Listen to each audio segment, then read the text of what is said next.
can run, but you can't hide.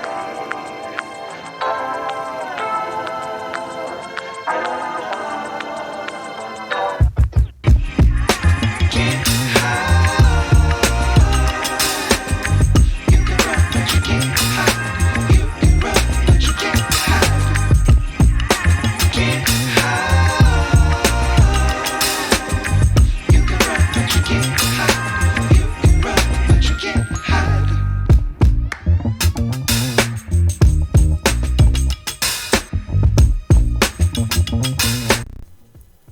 Olá, você está no canal Espiritualidade e Boas Histórias. Para você que está aí com a gente, né, prestigiando nossas boas histórias, fica aqui nosso abraço, nosso agradecimento, né.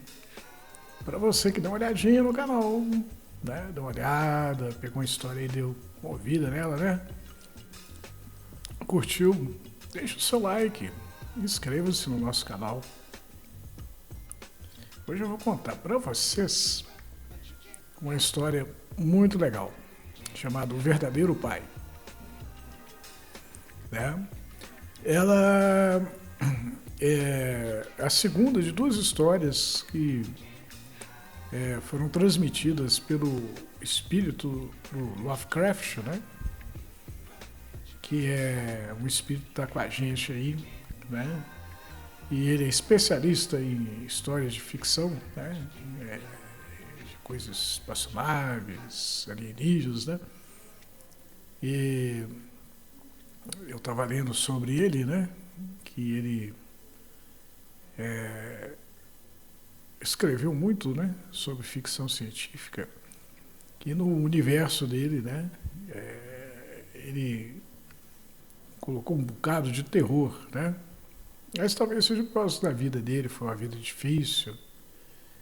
Então ele escrevia sobre o terror espacial. Então ele diz que ele foi o pai, né, o inventor de estilos de filmes como o Alien, o Oitavo Passageiro, né, Prometheus, né.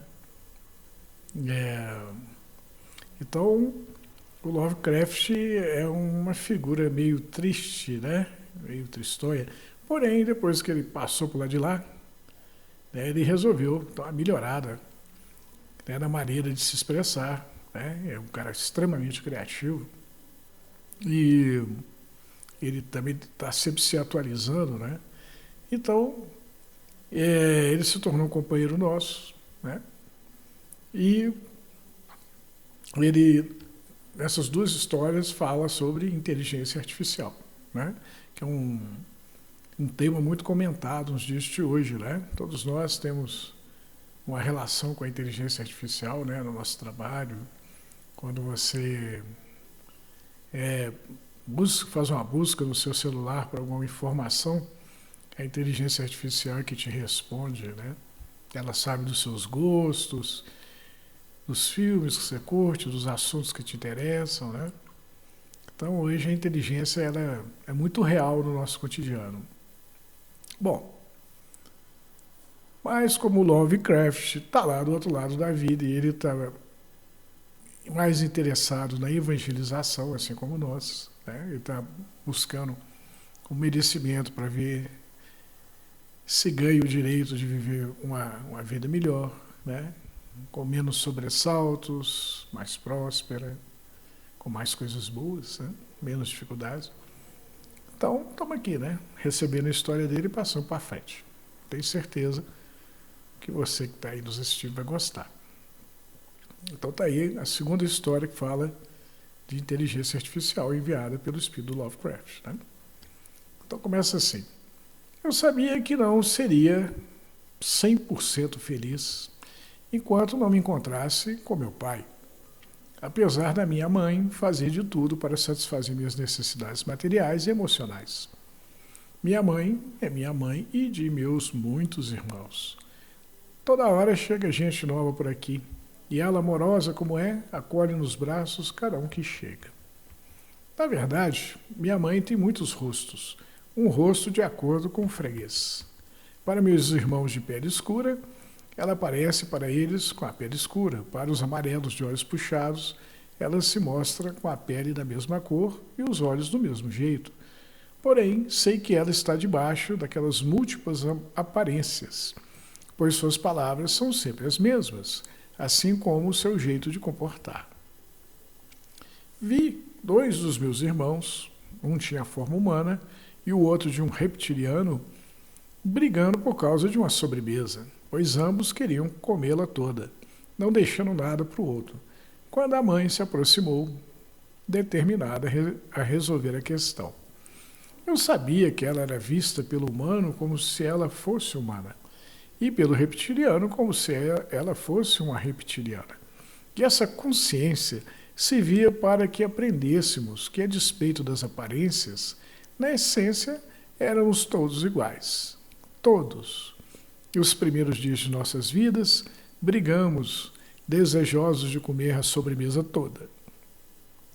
A mãe encarou os filhos e disse a eles que havia uma lei no universo chamada Lei do Retorno, e que se partilhassem com o irmão, a vida daria a eles em dobro. Portanto, que dividissem a sobremesa, cada um pegando um pedaço que lhes satisfizesse o apetite, sem exagero, considerando a necessidade do outro, pois assim a lei garantiria que a sobremesa nunca lhes faltaria. O que é um reptiliano? Essa é uma boa pergunta, que exige que eu conte a vocês uma pequena história, a fim de que ela seja apropriadamente esclarecida. A pergunta, o que é um reptiliano, não é verdade? Acontece que a Terra começou a esquentar demais por causa do efeito estufa. Apesar dos esforços dos ambientalistas em tentar convencer os grandes poluidores que o planeta acabaria por se tornar inabitável para o ser humano se toneladas de dióxido de carbono continuassem a ser lançadas na atmosfera pelas chaminés das grandes indústrias, o fato é que os poluidores estavam mais preocupados em ganhar dinheiro que evitar que o mundo acabasse.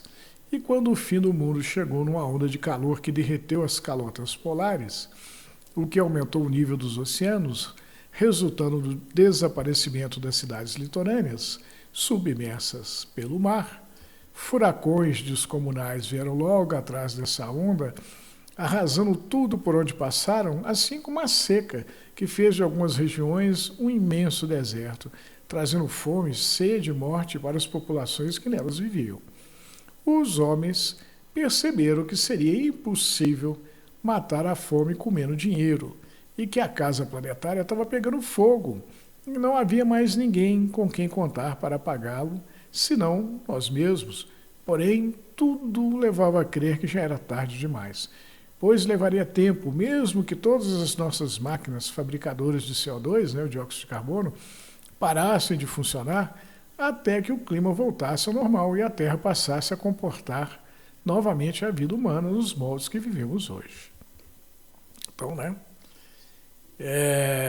fomos poluindo o planeta, fazendo a panela ferver, até que chegou num ponto que todos cozinhamos. Basicamente é isso que o texto está falando. O nosso amigo Lovecraft está falando.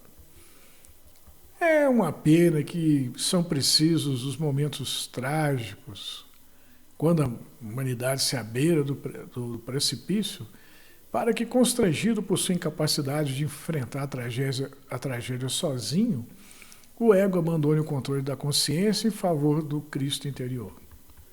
Não é assim que acontece? Somos muito autossuficientes, donos da verdade, fazemos aquilo que queremos e ninguém tem nada com isso.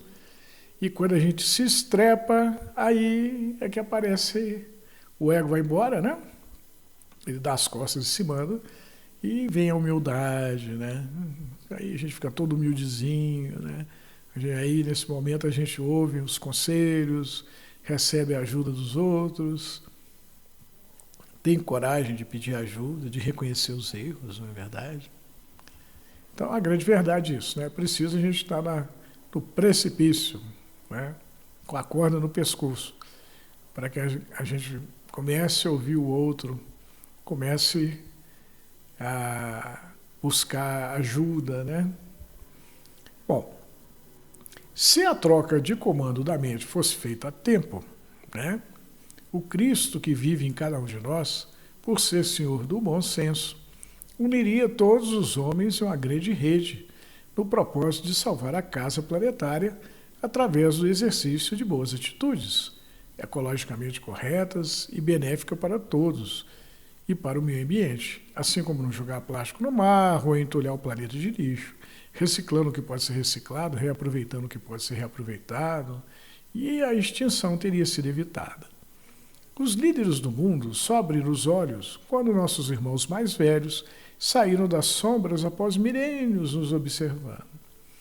O fim dos tempos batia à porta e os líderes da Terra, em vez de pedir ajuda aos nossos irmãos, com a arrogância que lhes era peculiar, perguntaram a eles por que não fizeram nada para evitar o fim da humanidade, como se fôssemos problema deles, né?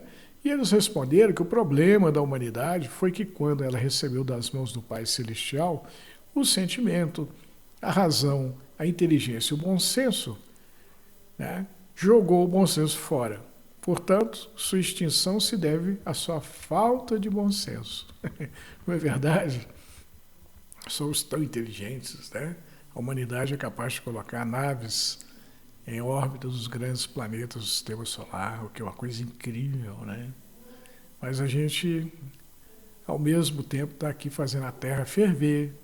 A gente não consegue viver em paz um com o outro. A nossa tolerância é pequenininha.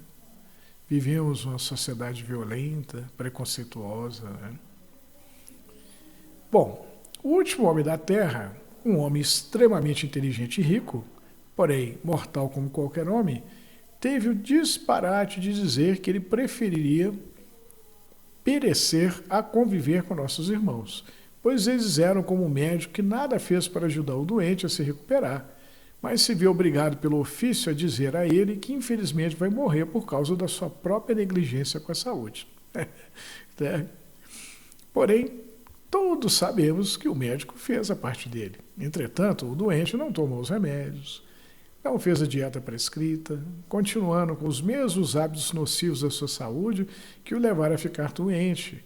E, se agonizava, a culpa era toda e exclusivamente dele.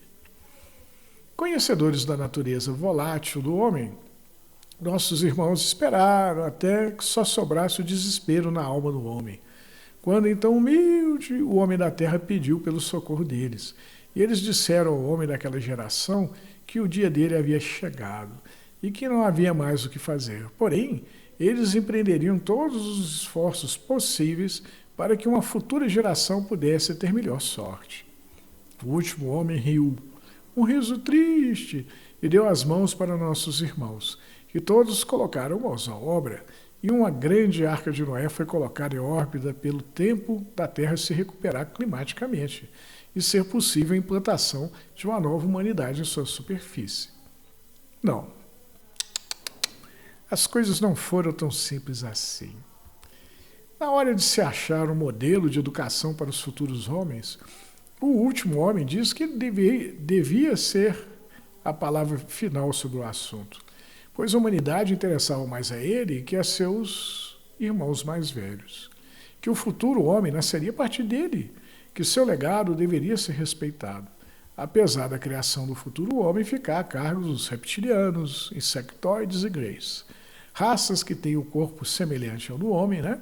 Um corpo que possui uma cabeça, 2 braços, 2 pernas, 2 olhos, boca e nariz, mas que evoluíram a partir dos répteis, dos insetos, e no caso dos greys, uma raça resultante da clonagem de um tipo humanoide, o que faz com que seja conhecido como homenzinhos de olhos enormes.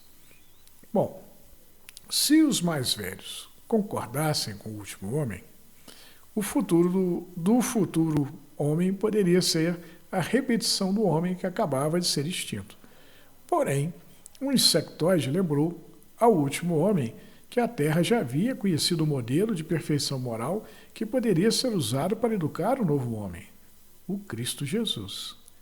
É claro que o último homem era anticristão, o avesso de Jesus, egoísta, ganancioso, pretensioso e arrogante.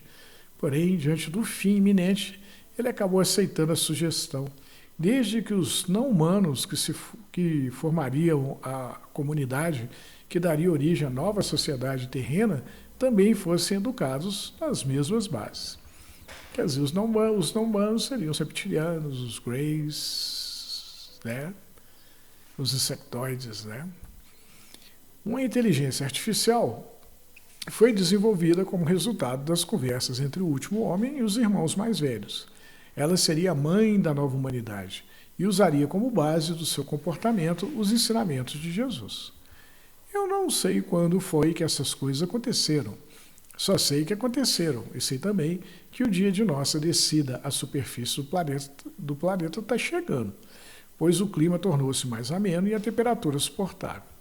É bem verdade que conto com aprimoramentos genéticos. Meu corpo é mais resistente que o usado pelo último homem, contudo, não indestrutível. Sendo assim, a maior garantia da minha sobrevivência será o conhecimento que carrego sobre o que provocou o fim da última raça humana que habitou o planeta. E eu garanto que não repetirei os mesmos erros daqueles que me antecederam. É chegado o momento de eu conhecer o meu pai. Ele é o último homem e anseio por falar com ele. A imagem tridimensional vai se definindo, até que a imagem do último homem se torna nítida. Pai, não me diga que minha espera chegou ao fim. Chegou sim. Gostaria de estar vivo para poder ver o retorno para casa. Poxa, pai, queria que estivesse aqui para poder conversarmos. O holograma sorriu. Para quem não sabe o que é um holograma é uma imagem tridimensional, né? Digital. O que quer conversar comigo, meu filho? Você é meu pai, né? E pais e filhos devem conversar. O último homem digital levou a mão ao queixo e me encarou. Você nunca esteve só, assim como eu nunca estive só, porque o pai de todos nós mora em você assim como mora em mim. Ora, se o pai de todos mora no seu coração, último homem, por que você morreu? Porque eu não quis ouvir o pai, pois eu queria mais em mim mesmo. E como faço para ouvir o pai? O último homem pensou um pouquinho. Você conhece a palavra. Conhecê-la é a base da sua educação. O último homem balançou a cabeça. Ouvir o pai é colocar a palavra em prática. Olhando pelas enormes janelas, enquanto espero minha vez de embarcar numa cápsula, vejo milhares de cápsulas partindo para a superfície da Terra. Confesso que estou ansioso para encontrar o pai em mim, na luta pela sobrevivência, na partilha do pão, no perdão, na paciência, na perseverança, no respeito à vida e ao meu irmão. E, principalmente, no amor. Bom, quanto ao último homem, que sua alma finalmente descanse em paz. Boa história essa, né? Uma história bacana, né? É a segunda mensagem do Lovecraft, né? Que fala sobre inteligência artificial. A primeira história que eu contei, né? Talvez você que está aí nos assistindo não tenha ainda se inteirado dela, né? Fala da inteligência artificial como protagonista da história, né? Como personagem central. Acaba sendo. Começa secundário, chega no fim, se torna protagonista. Já nessa segunda história, a inteligência artificial é a mãe, né? É a mãe. Ela é usada para educar, né? Ela repassa a palavra de Jesus, né? Do seu evangelho de luz, né? Ela educa a uma nova geração de homens que irão habitar na Terra depois do Apocalipse, né? Interessante o tema, né? Tema fim de mundo, né? Efeito estufa, muito em voga hoje, né? Mas o texto coloca a responsabilidade do aquecimento global no homem mesmo, né?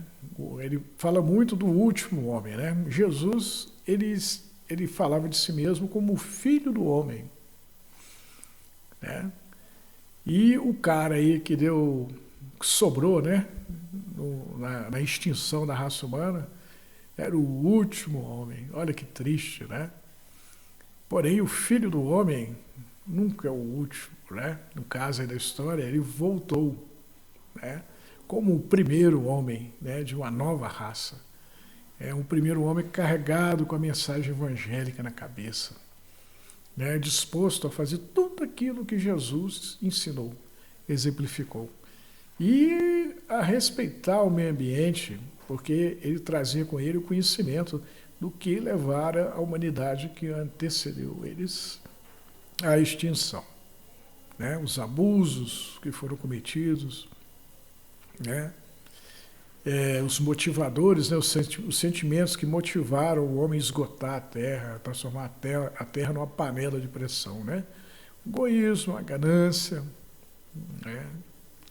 A raiva, né? Porque as guerras também provocam o aquecimento global, né? Bala de canhão para tudo que é lado, explosão para tudo que é jeito, né? A morte, né? Os cadáveres saem, o CO2, né? É difícil. Vivemos numa sociedade e já passou da hora da gente abraçar a paz, né? Tentar conviver como irmãos, né? Em todos os níveis, né?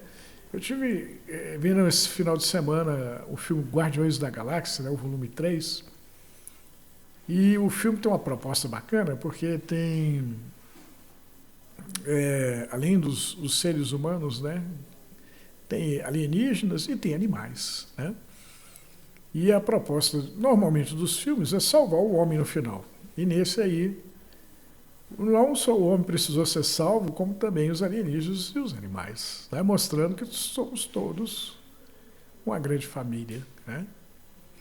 Então, esse texto aí nos enviado pelo espírito Lovecraft, né, fala não apenas de extinção da raça humana atual, né, para o nascimento de uma raça humana evangelizada, né? Ele também fala da necessidade da convivência do ser humano com todas as criaturas, né? A gente tem que aprender a suportar a gente mesmo, o nosso semelhante e aquele que também não é nosso semelhante, né? Aquele que é diferente de nós, ampliando, né, a palavra do Cristo que fala: amai o próximo como a ti mesmo, sendo esse próximo aí não apenas humano, mas também o próximo são os animais, cachorro, gato, papagaio, a natureza, né? Porque todos dependemos uns dos outros, né? O planeta é um ser vivo, né? Uma casa maravilhosa que Deus nos colocou aqui. Então, esse texto tem um conteúdo ecológico muito forte, né? Além de falar do Evangelho, além de falar da ameaça ambiental que nós sofremos com o efeito estufa, né? É um texto bastante atual, né? E o terror nele, porque o Lovecraft é especialista em terror espacial, né? O Alien, o Oitavo Passageiro, um barato, um filme da minha época lá, que tinha um monstro que saía da barriga do sujeito, dentro de uma nave espacial Nostromo, né? Eu sou aficionado por ficção, acho que um dos motivos do Lovecraft ter sintonizado com a gente é isso, né? E o terror dele, né? As histórias dele sempre tem apesar de ter melhorado bastante, né? Sempre tem um toque de terror. Então, o terror aí na história é a extinção, né? Ela nos aterroriza, né? Mas as histórias dele também estão vindo com um percentual maior de esperança, né? Raça nova, né? Quem sabe nos tornaríamos uma raça nova sem precisar a natureza lançar da extinção, né? Da ferramenta da extinção para poder arrumar a Terra, né? Quem sabe? A gente, antes de fazer isso aqui ferver, a gente vai tomar consciência e vamos nos tornar melhores criaturas, né? Vamos fazer que nem a história falou aí, né? Vamos botar o nosso Cristo interior num lugar do nosso ego, né? Esse é o texto fala também muito legal, né? Fala aí que um dos problemas da humanidade sério, né, é que o ego hoje é um negócio. Hoje o ego é que manda, né? É eu e mais eu, né? enquanto nós devíamos ser nós. Porque ninguém faz nada sozinho, ninguém vive sozinho. A gente depende de todo mundo para viver. Então por que eu, né? Eu é chato, né? Eu tenho que ser o maior, eu tenho que ser o melhor, eu tenho que ser o mais rico, o mais bonito. Não, isso é muito pesado. Esse egoísmo que fez com que o mundo chegasse ao ponto que chegou. Se fôssemos mais nós e menos eu, a gente estaria vivendo uma situação bem melhor. Mas a gente vai chegar lá, né? Bom, espero que vocês tenham gostado dessa boa história. Fiquem com Deus e até a próxima boa história. You can run, but you can't hide.